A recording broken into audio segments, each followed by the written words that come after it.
Oh God. It's absolutely going for it. It's one of those days where it's absolutely pouring it down.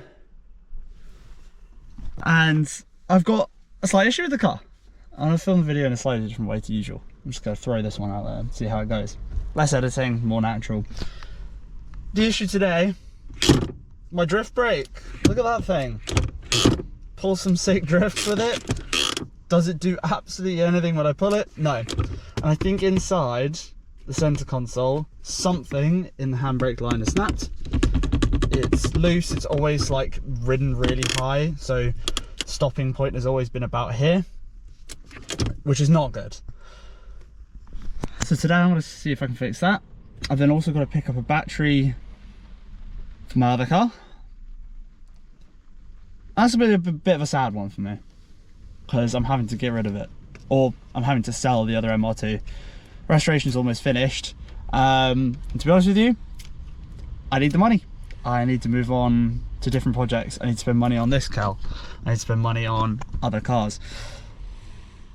So it's a sad day, but at the same time, I gotta crack on. Let's take this apart. So you're pulling this piece off, pulling the surround off.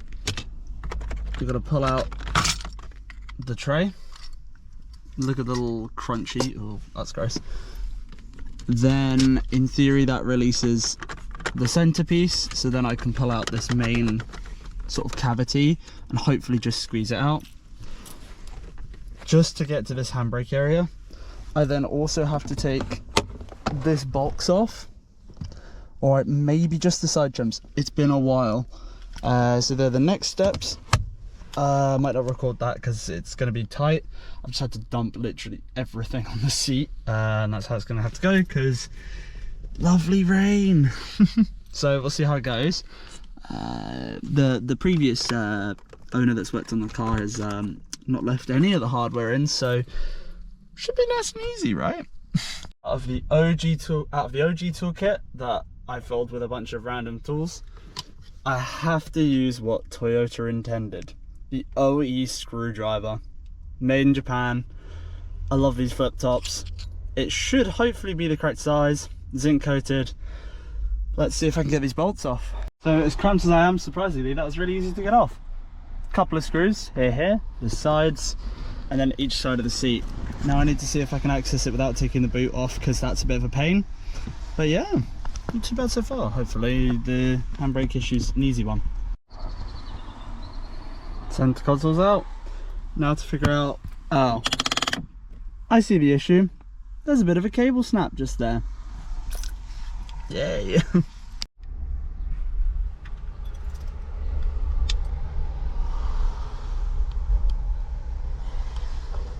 So now we're all back together. I've managed to temporarily fix the handbrake. I forgot to record it. There's a bit of, I guess you could say like a handlebar brake from a bike, and I don't recommend you do this, but yes, it's still high at the moment. That's because it hasn't been adjusted from underneath. However, even then I've still got some weight to it, so I think this should work, but only time will tell. So I've got to pop to the garage to try and do that. So I still technically have no handbrake. I can feel a little bit there. What I'm going to do is I'm going to drive to Europarts. I'm going to pick up the battery, then I'm going to go to the garage, adjust the handbrake, and then also start running the other car, because yeah, it's getting to that time. I don't think I'm ready, to be honest with you, but sometimes you just gotta make decisions you don't want. And I know I'll sell the car, and I'll probably sell it to quite an enthusiast, I hope, who will take good care of it, because I have reverting it to stock and restoring and everything. Yeah. Battery is acquired for the white truck, so that new battery is going to go in this girl. I'm going to get another battery for the other MR2. So the handbrake bodge is working temporarily. The handbrake is still sitting very high, I don't know if you can see in there, and I'm just changing the battery from this one and then getting this one running. So it's going to be sad, but we'll see it run in a sec, see how it goes.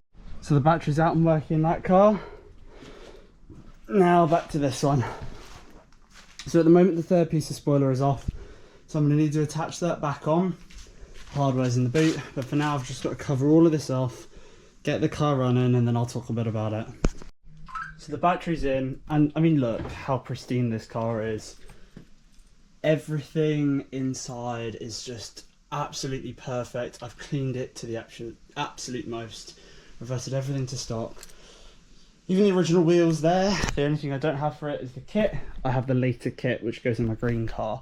I'm just going to clear the stuff off now. I'm not going to start it without the camera on. I hope she starts on the first go. I love this car. She's so reliable. She's, believe it or not, my first car I learnt to drive in this MR2 with no spoiler on originally. That's where this restoration spoiler's come over. So this car has a lot, it means a lot to me. So I need to make sure that everything's in working order. Wow.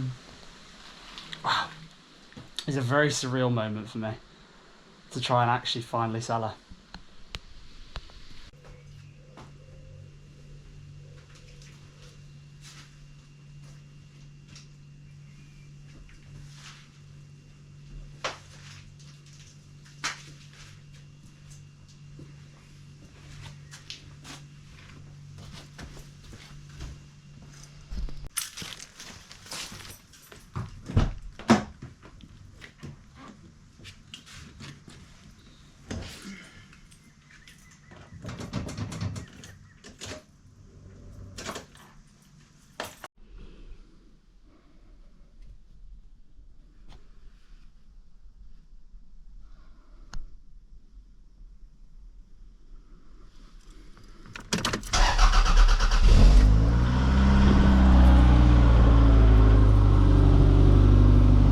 And she starts up first try.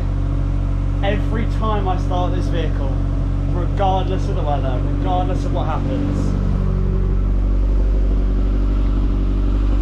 she starts perfectly on the button every time, and she looks fucking incredible.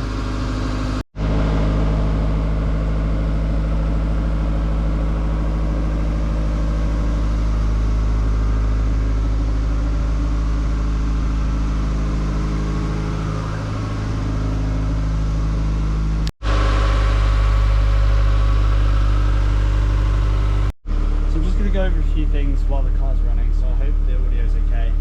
So yeah, like I said, I've been restoring this car. She wasn't running great. All throttle body's been cleaned. Cam belt and water pump have been done. Oil change, brakes all around. The whole car is like love. It's had repairs on some of the areas that usually go on these cars. Your handbrake has been adjusted, so that's really stiff. Gear stick shifter's been reupholstered by me. All of the original radio's been put in, the cassette's been put in. The only bit that's not natural is this little cubby holder, or this cup holder, which in the boot, I believe, I've got the actual changer for this. If not, it's down there. So there's a CD changer that could have gone for it. The antenna over there, if I put this on, if you have a look, the antenna's been restored as well. So every piece of this car I've worked my nut off to try and get perfect. The carpets have all been done, all the seats, the cleaned interior, and I'm going to be so sad to see this car go. But it's time for me to sell it, and I'm hopefully going to sell it to an enthusiast that's going to love it, they're going to keep it, and they're going to keep it up to date and as pristine as I have in the years that I've driven it, not driven it. I mean, if I put the clock on, 76,000 miles. That's insane. Look at that.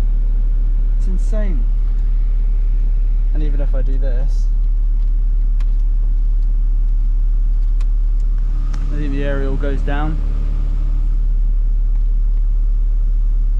All the speakers and everything, they'll work perfectly. I have no idea what's going to play now. Including all of this. All of this has been redone.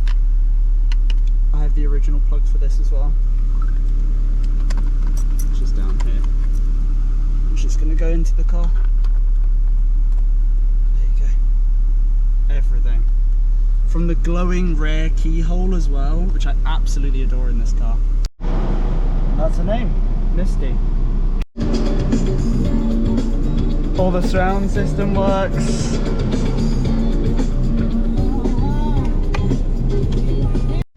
Now just to make sure she's running all right.